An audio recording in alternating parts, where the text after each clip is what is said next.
لا حول ولا قوة إلا بالله العلي العظيم. أعوذ بالله من الشيطان الرجيم. بسم الله الرحمن الرحيم. الحمد لله رب العالمين. السلام على أهله والصلاة على أهلها. أما بعد، فقد قال الله تبارك وتعالى في كتابه الأعلى: بسم الله الرحمن الرحيم. إنا أنزلناه في ليلة القدر وما أدراك ما ليلة القدر ليلة القدر خير من 1000 شهر تنزل الملائكة والروح فيها بإذن ربهم من كل أمر سلام هي حتى مطلع الفجر. شب قدر خداوند عالم کی جانب سے امت مسلمہ کے لیے ایک عظیم تحفہ ہے. یہ شب ایسی شب ہے کہ جس کے فضائل مرقوم کرنا کسی عام انسان کے حیطۂ ذہنی سے خارج ہے. یعنی کوئی عام انسان اس کے فضائل بیان نہیں کر سکتا. چونکہ خداوند عالم کا کلام ہے، لہذا اس کے جو حقیقی مفسرین ہیں یعنی پیغمبران الہی اور ائمہ اطہار علیہ السلام ہی اس کی تفسیر بیان کر سکتے ہیں، اس کے فضائل بیان کر سکتے ہیں کہ شب قدر میں کون کون سے فضائل پنہاں ہیں. شب قدر کون سی شب ہے، اس کے متعلق علماء اسلام میں اختلاف ہے.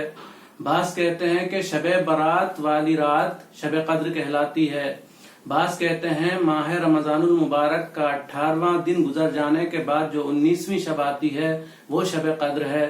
بعض کہتے ہیں کہ ماہ رمضان المبارک کی 21ویں شب قدر ہے، یعنی 20 کا دن گزر جانے کے بعد 21ویں شب قدر ہے. اور بعض لوگ کہتے ہیں کہ ماہ رمضان المبارک کی 22 تاریخ گزرنے کے بعد جو 23ویں شب آتی ہے، یعنی جس شب میں قرآن کریم نازل ہوا ہے وہ شب قدر ہے.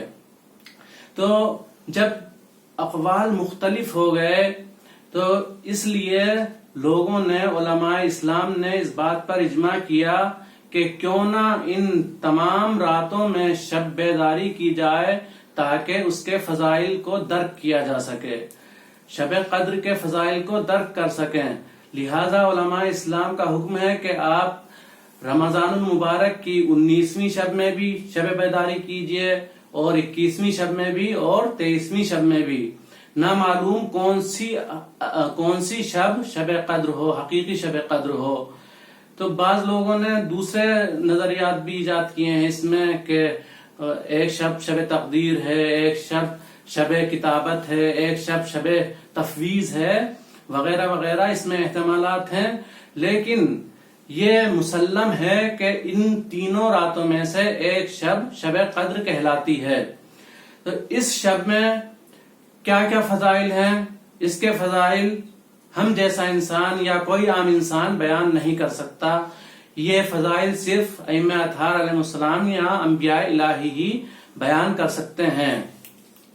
اس میں جو اعمال اور نمازیں وارد ہوئی ہیں کہ اس شب میں کیا کیا اعمال کرنے چاہیے جو بہت ثواب کے حامل ہیں، بہت اہمیت کے حامل ہیں، وہ ہے سب سے پہلے غسل کرنا، قرآن مجید پڑھنا، دعائیں پڑھنا، 1000 بار سورہ انا انزلنا پڑھنا، اور سروں پر قرآن رکھ کر خدا کا واسطہ لینا، 4 معصومین کا واسطہ دینا، ان کے وسیلے سے اپنی دعاؤں کو مستجاب کرانا، اپنی دعائیں مانگنا تاکہ مستجاب ہوں.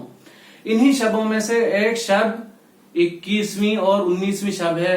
19ویں شب وہ شب ہے جس میں مولا علی علیہ السلام کو ضربت لگی ہے. ابن ملجم ملعون نے ضربت لگائی ہے.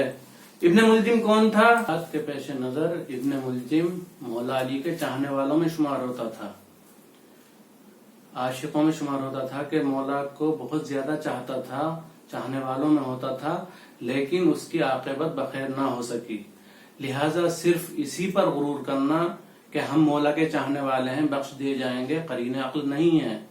اس لیے کہ ابن ملجم بھی محبت کرتا تھا مولا سے، لیکن آخر میں نتیجہ کیا ہوا؟ قاتل شمار کیا گیا اور عاقبت بخیر نہ ہو سکی. لہذا ہمیں بھی اس شب میں، شب قدر میں یہ دھیان دینا چاہیے کہ صرف ہم اسی پر غرور نہ کریں کہ ہم مولا کے چاہنے والے ہیں، بلکہ عاقبت بخیری کی دعا کریں.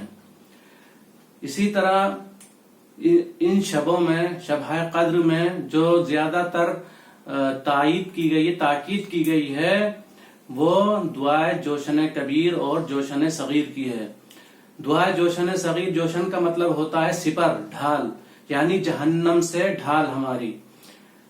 دعائے جوشن کبیر کی فضیلت یہ ہے کہ اگر ہم تینوں راتوں میں مستقل پڑھیں اس کو تو آتش جہنم حرام ہو جائے گی اور جنت واجب ہو جائے گی۔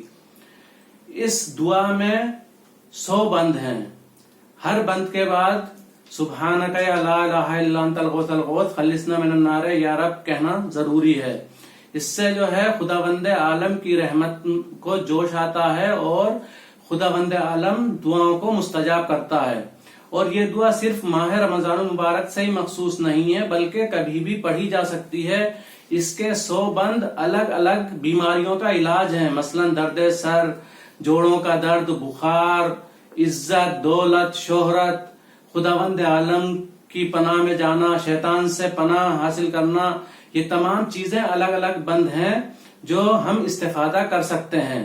لہٰذا ہم خداوند عالم کی بارگاہ میں عاجزانہ التماس کریں کہ خداوند عالم ان شبوں کے تصدق میں ہمارے تمام گناہوں کو معاف کر دے، تمام گناہان کبیرہ و صغیرہ کو معاف کر دے اور ہماری عاقبت بخیر فرما۔